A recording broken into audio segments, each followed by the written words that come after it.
If you're planning a trip to the Azores Islands in Portugal, you've come to the right place. Today, we're going to share all of our insider tips on how to navigate the island of Sao Miguel, as well as some of our must-do experiences. If you want to see more from our trip, go check out some of our other vlog videos and be sure to stay to the end to see our favorite experiences from the entire visit.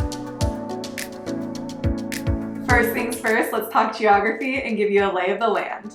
I have been wanting to go to the Azores forever, and I always thought it would be really hard to get to from the States. So when planning our trip to mainland Portugal, I was super excited to see that it was actually only a couple hours flight and a pretty affordable flight at that. Once you arrive, it's super easy to get around, especially if you have your own car, but more on that later. So let's just do an overview of the island real quick. The capital city and where you're gonna actually search for your flights is Ponta Delgada, and it's located pretty central amongst the entire island. I think we always thought of it kind of in three different areas. The western section is Sete Cidades, and that is the section of volcanoes and a pretty popular drive that we'll talk about again a little bit later. Then the central area is a little bit more of a flatland between the two, and that's also where Ponta Delgada, the capital city, I don't know if it's the capital or not, but that's where the airport flies into.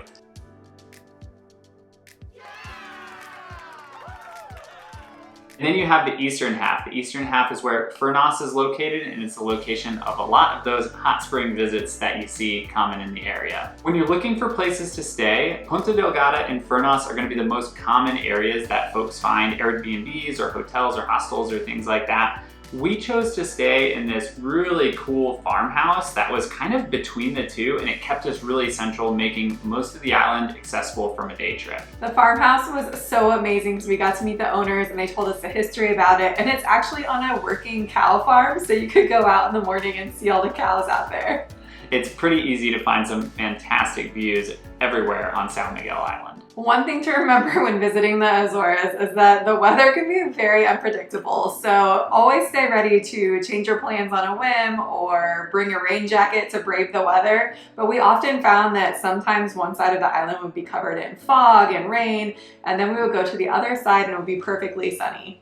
I think a little patience was always helpful at any of the sites because there's a lot of overlooks or, volcano like kind of peaks that you're looking at. And if you get some bad weather or some overcast clouds, sometimes waiting 15 minutes really changed things for us. Another common question we get when we travel often is about money and how we're pulling out cash or what we're using. And thankfully on Sao Miguel, they took credit cards pretty much anywhere, so you don't have to worry about toting cash around. I will say if you do want to get cash out, we always recommend going to the ATM in the airport to pull out cash because that's where you're going to get your best exchange rate, and always decline the conversion rate they give you if they're trying to convert it back to your home currency because your bank is likely going to give you a much better rate. Now let's talk about getting around the island.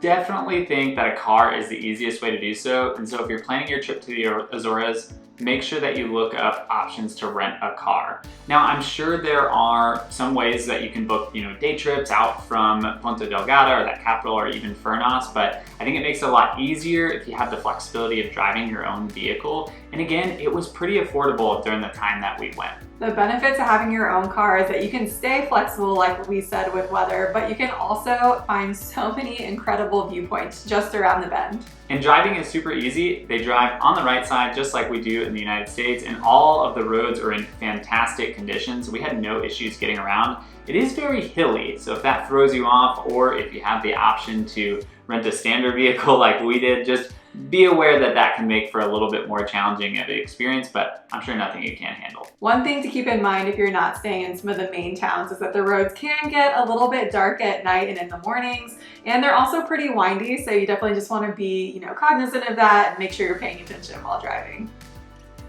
The next item, and a common one, is food. Now, if you're like us and looking to save a buck, stopping at the grocery store is often an essential stop when visiting any location. And Ponta Delgada has several huge grocery stores. I think those were some of the biggest ones we saw on the island, so would recommend before leaving the airport area to make sure you stop at the grocery store, especially if you're staying at an Airbnb or somewhere where you might utilize the kitchen to cook some meals while you're there. And we always love visiting grocery stores, even if we don't have our own kitchen or place to cook, because it's such a fun way to go see what the local snacks are like and just see how things are set up differently than they are at home. Oh, and you can also always get really great souvenirs there. One of the foods you do want to be sure to try while you're in the Azores is the cocido das Furnas, which is actually a stew or a soup that's kind of cooked in the volcanic heat. And it's something that we had on Thanksgiving Day while we were there, and a delicious meal. It's very common in the Furnas area, so make sure to add that to your list as well. It feels so good. Now, some must-do experiences.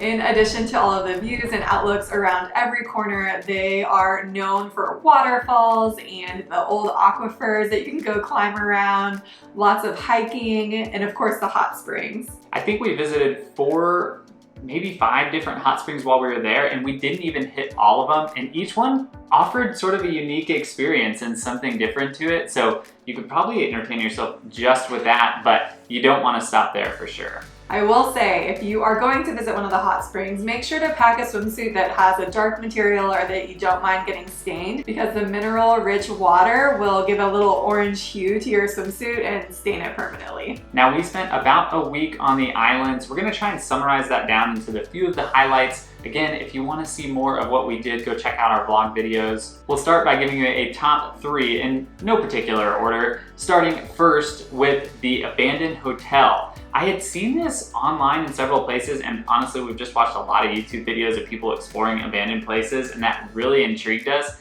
And the Monte Palace Hotel did not disappoint. We spent several hours exploring the area.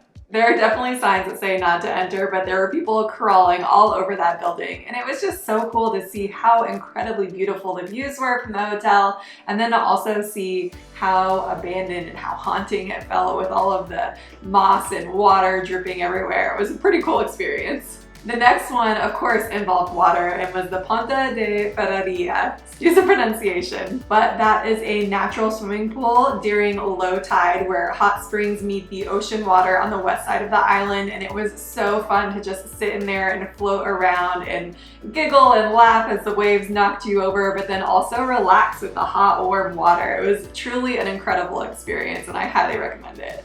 We loved all the hot springs we visited, but this was something that truly felt unique to the Azores Islands, so a must stop on your visit there. The last thing, I think, is just the general Sete Cidades route. That's the drive across what I believe that means is the 7 volcanoes, and just the incredible views of all of even the ocean from there, but then the crater lakes that they had, and lots of hiking and the interesting aspects we saw, even with some of those aqueducts. A really fun area and definitely worth the drive.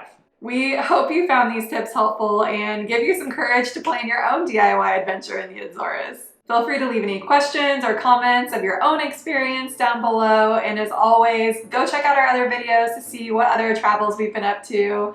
Don't forget to like and subscribe, and we'll see you on the next one.